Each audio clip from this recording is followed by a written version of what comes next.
The JDS is now feeling the tremors of its alliance with the BJP within its own party ahead of the 2024 Lok Sabha polls. JDS leaders have been upset with JDS's decision to forge an alliance with the BJP as the ideological shift in the party will impact their groundswell in their constituencies. Now, consequently, JDS leader Shafiullaa resigned while several other party leaders from the Muslim community held a meeting in Bengaluru to discuss their future course of action.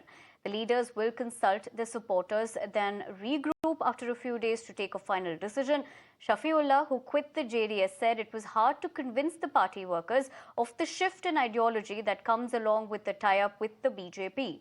Meanwhile, the BJP maintains that this is JDS's internal issue and those quitting must realize that the Alliance for the Betterment of Kannadigas, led by former Prime Minister H.D. Devi Gowda, the JDS joined the BJP-led NDA on September 22nd. Now, the ideologically diverse parties have come together to snatch the momentum away from the Congress that clinched the recent Karnataka Assembly elections.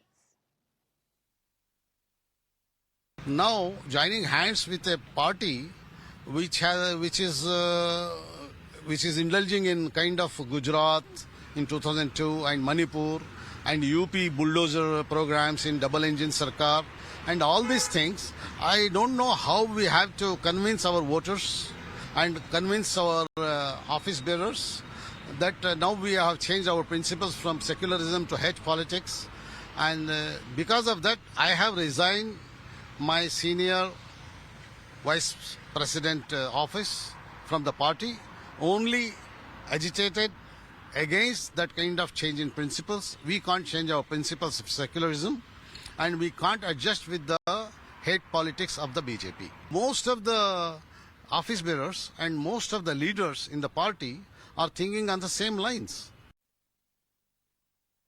Those who are opposed to this alliance in the JDS, Mr. Kumaraswamy is a towering leader of that party, will handle the situation there. As such, we will not interfere or comment anything about their decisions. But I only reiterate, this alliance is for the welfare of the people of Karnataka. I hope those who wants to quit would realize this.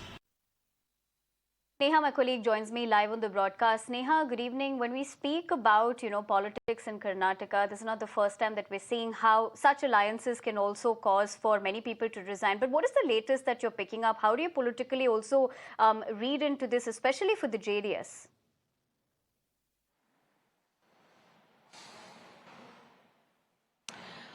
Well, Nivedana, of course, this is two-pronged. While on one hand, one may, of course, see this as trouble mounting here for the JDS, considering that, while one Muslim leader has resigned, a couple of others too are likely to be resigning is what our sources are telling us. But on the other hand, also remember, Mr. H.D. Kumaraswamy, in fact, a political stalwart in the state of Karnataka, has not shied away from saying that despite the party standing behind the Muslim community, that they did not support the party. So having said that, how much of an impact is this really going to have on the party and on the alliance on the whole? Well, that's something, of course, that we'll have to wait and watch out for. We are given to understand by around the 20th of October, likely that there is going to be more clarity on how many more leaders are going to be resigning. And remember, as far as the BJP, of course, is concerned, there have been leaders who have not shied away from, voicing their concerns with this alliance that's recently been announced now. Really, again, how far politically is this going to be impacting the alliance? Well, that's something that we'd probably find out in the coming weeks. But for now, considering that a couple of Muslim leaders have resigned from the JDS, the party not seeming very perturbed by this at the moment. Right, Neha, I appreciate you joining us on the broadcast with all those details. But like you did mention, we'll have to wait and watch how this one unfolds politically speaking. We leave it at that for the moment.